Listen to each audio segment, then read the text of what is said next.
আসসালামু আলাইকুম। আপনাদের জন্য কিছু খুশির সংবাদ শেয়ার করব। আপনারা যারা বেসরকারি এমপিওভুক্ত শিক্ষক আছেন, তাদের জন্য রিসেন্টলি কিছু ভালো সংবাদ আমরা পেয়েছি। ১ নম্বর হচ্ছে আপনাদের জন্য ইএফটি চালু হতে যাচ্ছে এবং এই ইএফটি চালু হবে ৫ই অক্টোবর থেকে। এটা আনুষ্ঠানিকভাবে ঘোষণা করা হবে এবং উদ্বোধন করা হবে।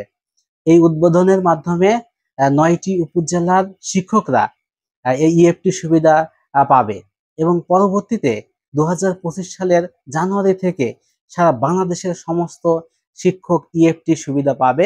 ইএফটি সুবিধা এটা হচ্ছে এমন যে আপনার বেতনটা সরাসরি আপনার ব্যাংক অ্যাকাউন্টে ঢুকে যাবে।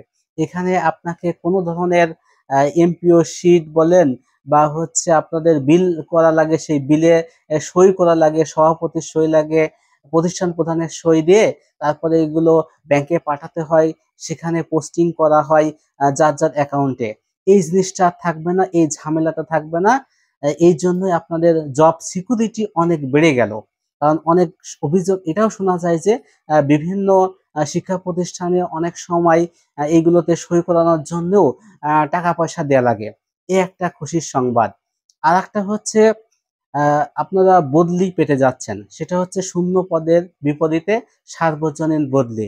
এখানে ইনডেক্সধারী সমস্ত শিক্ষকই বদলি হতে পারবেন। এই প্রজ্ঞাপনটা আমরা আশা করছি যে ১ সপ্তাহের মধ্যে হয়ে যাবে। এইজন্য আমাদের ২৯ তারিখে কর্মসূচি আছে। এই কর্মসূচির মাধ্যমেই আশা করি এইটা চলে আসবে। এজন্য আপনারা এখানে পার্টিসিপেট করবেন। আরেকটা খুশির সংবাদ, সেটা হচ্ছে আপনারা শতভাগ উৎসব বোনাস, বাড়ি ভাড়া, চিকিৎসা ভাতা এগুলো পেতে যাচ্ছেন। অলরেডি আমরা একটি সংবাদ দেখেছি। সেখানে সাংবাদিক যখন মাওসির মহাপরিচালককে প্রশ্ন করে শিক্ষকদের আর্থিক সুবিধার বিষয়ে, তিনি জানিয়েছেন শিক্ষা উপদেষ্টা তাদের নির্দেশনা দিয়েছেন যে শিক্ষকদের এই বৈষম্যগুলো দূর করার জন্য। আশা করি আমরা যে বাড়ি ভাড়া পাই সেটা আমরা শতভাগ পাবো। উৎসব বোনাসটাও শতভাগ পাবো এবং চিকিৎসা ভাতাটাও পুরাটা পেয়ে যাব। এটা আমরা কবে নাগাদ পাবো এটা এখনো নির্দিষ্ট নয়। এজন্য আমাদের একটু ঝাঁকুনি দিতে হবে। এই ঝাঁকুনিটা শুরু হবে ৫ই অক্টোবর থেকে। সেখানে দেখি আমরা কি রেজাল্ট পাই।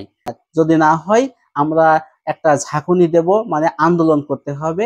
তার মাধ্যমেই এটা হয়তো আমরা আরো তাড়াতাড়ি পেতে পারি। সবাইকে অসংখ্য ধন্যবাদ।